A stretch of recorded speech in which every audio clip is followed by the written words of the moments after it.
YouTube, okay, let's talk about ice cream and healthy ice cream because it's a fallacy. Okay, I omitted ice cream from my life for a good 4 or 5 years because I believed it to be the devil. I believed that it was full of sugar and sugar was terrible for you and that the calories weren't worth it and it was dangerous, that I shouldn't have it and I should live the bro life of boring foods.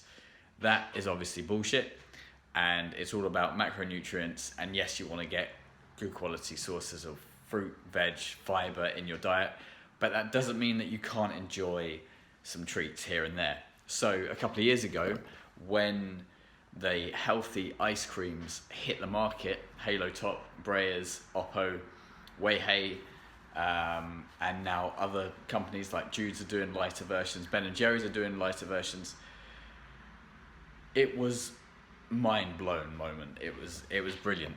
I looked at this, and because they were saying high in protein, low in sugar, I was back on the ice cream, and I haven't looked back since, which is fantastic. That's great. So that's one good thing, and those companies are good. Their products, I absolutely adore them. I mean, freezer is full of Breyers, Jude's. I've got more in another freezer elsewhere. Yeah, so very rarely will a day go by without me having some ice cream. But I got thinking, because of how expensive these healthy ice creams are, that wasn't me waving, that was a really bad speech mark. Because they're so expensive, I started looking around and thinking, well, hold on, I used to eat like Wool's soft scoop vanilla all the time. What are the values of that? What's the value of like Iceland ice cream and normal like Sainsbury's ice cream? So I started looking into it, and the reason why these healthy high protein ice creams are a fallacy is because the nutritional values of other ice creams, some of them are way out, but then there are others that are pretty much identical to the healthy stuff like Breyers. For instance, Sainsbury's triple chocolate ice cream, really helpfully I'd say, these nutritional values almost add up to be about the same. So we have Breyers cookies and cream, which is very similar to vanilla. We have, let's go by per scoop, because say 100 milliliters here is 2 scoops, and that works out to be 53 grams.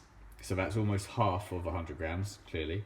So carbohydrate, just over 10 grams, and about 5 grams of sugar, and fat, just under 2 grams.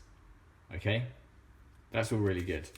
Fortunately, Sainsbury's have been very helpful, and per scoop 55 grams.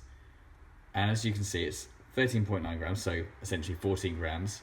Sugar's a lot higher, yes, at 11.3. Fat, 3.6. So we're not wildly out there. Protein content is different, obviously. So you get 4 grams of protein in Breyers, as opposed to 1.6 grams of protein in Sainsbury's ice cream.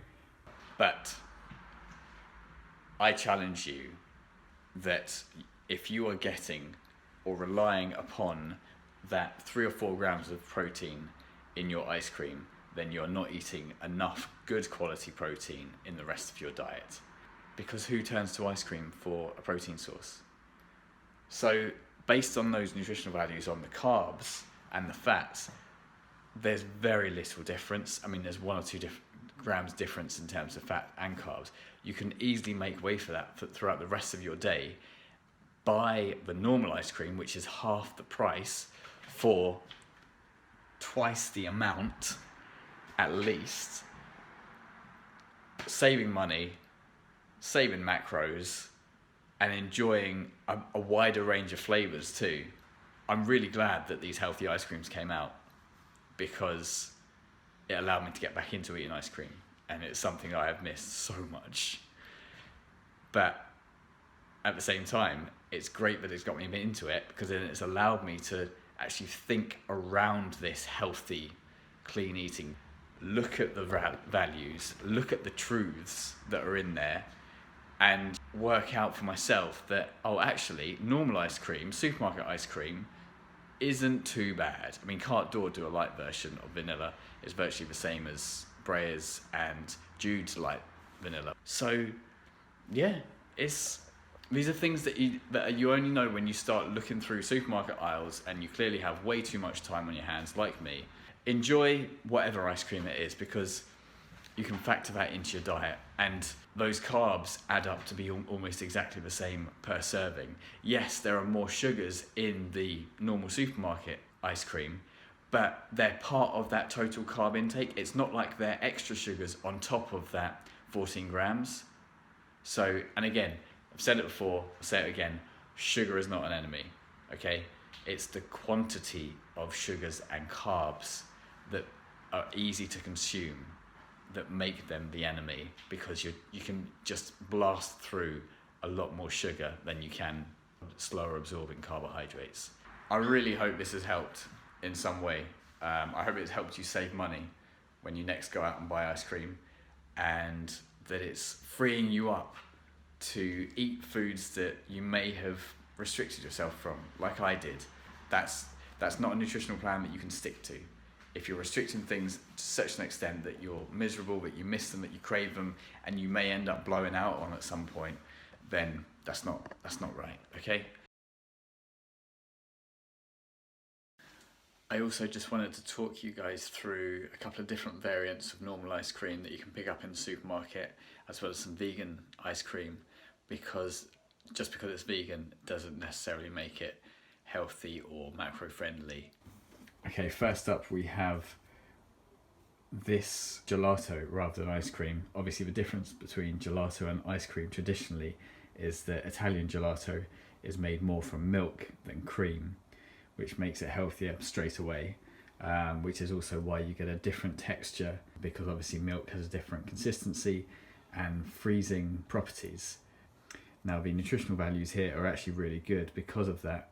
So based on 100 millilitres, which as we know around 50 grams worth. So you're looking at higher fat level than the healthier ice creams at 5.3, but carbohydrates are quite similar to what Halo Top will offer. Yet the sugars are higher, protein's fairly high, and that's because of the milk content rather than cream. So that's one to look out for. I want to talk a bit about vegan ice cream specifically, because just because it's vegan doesn't necessarily mean that it's healthier. Case in point is here. So we've got Alpro vegan velvety chocolate swirl. This is really nice actually. You can taste the soy in it with the chocolate swirl, but it really is good. So 100 grams, so let's halve that, because then it'll be similar to the other ones. You're looking at 8 grams of carbs and 3 grams of fat. That's really good. That's comparable to Oppo and Jude's healthy vanilla, that sort of stuff. Also is Jude's vegan chocolate. You can taste the coconut in this that they use, obviously, rather than normal cream or milk. And because they've advertised the calories per tub big in the front, you know it's one of their healthier versions. And that comes in at, say, 100 ml serving, which is, they say, 50 grams, just under 9 grams of carbs, and about 3 grams of fat, which is pretty much identical to the Alpro. But the difference here is the vegan salty caramel from Jude's. No big spoon saying 340 calories per tub. The difference here, 100 milliliters, so the same comparable, is 21.7 grams of carbohydrates and 5.3 grams of fat, so much higher in carbohydrate value there. So that's just something to look out for if you're thinking that, you know, if you're going vegan or trying to experiment more with vegan foods. Sometimes the macros will be different to their normal equivalents because they've had to add in extra fats or extra sugars in order to compensate and make sure that it freezes like an ice cream. So obviously there is a huge plethora of options when it comes to healthy ice creams and the different brands that are out there. But it should be worth pointing out that whilst I've shown some versions of, say, normal ice creams that equate to about the same as healthy ice creams. It's not like that across the board. So make sure you just do your research, guys, and take a look at some of the stats, because Ben & Jerry's cookie dough ice cream, a regular tub of that comes in at, like, the whole thing is over 1,000 calories. Ben & Jerry's light version of caramel cookie fix, so it's their closest version of it, so their Euphoria, 2 tubs of that come in at just over 1,100 calories, so maybe about less than 100 more than 1 tub of regular Ben & Jerry's. So if you're looking for quantity and volume of ice cream, if you're someone who just wants to consume the whole thing, then your best bet is to go with the Euphoria, the lighter version, so you can consume a lot more, if that makes sense. If you prefer the taste of normal ice cream that is potentially higher in calories, and you can control your urge not to devour the whole tub, then that's absolutely fine. There's nothing that makes the lighter version healthier. Yes, it may have less sugar in some instances, so don't let anyone convince you that healthy ice cream is actually healthy, because it isn't. It's just lower calorie and allows you to have more of it. So at the start of this video, I clearly showed that in some instances, healthy ice cream or lower calorie ice cream isn't as low calorie as some people think, compared to some regular supermarket alternatives based on that number of servings. But if you plow through the whole thing, there are other ice creams out there that have much higher calories. So all I'm saying is be aware, guys. Make the decision that makes you happy. Okay, don't try and omit ice cream from your diet or from your nutrition plan if you like it, because that's not good. That's not healthy for you. So include it and then make the decision. Do you want the regular stuff, the full fat version, the red Coke instead of diet version, and just factor that into your targets and your needs?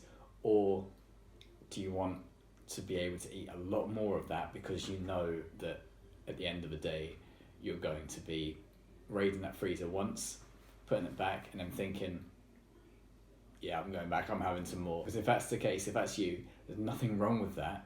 Just know that, accept it, and think, okay, well, I'll go for the lower calorie version ice creams and be more satisfied and satiated by that, rather than having like 2 or 3 spoonfuls of a Haagen-Dazs salted caramel and then craving a lot more, and actually going back and then ruining your macros by indulging later at night. I hope that helps, because it's relevant not just in ice cream and desserts, but across the whole food board for breakfast, lunch, dinner, snacks, protein bars and what have you. There are some that give you more volume for the same bang for your buck as a higher calorie version. So I hope to go into a bit more detail about those as well, if this has been of any help. Thanks very much. See ya.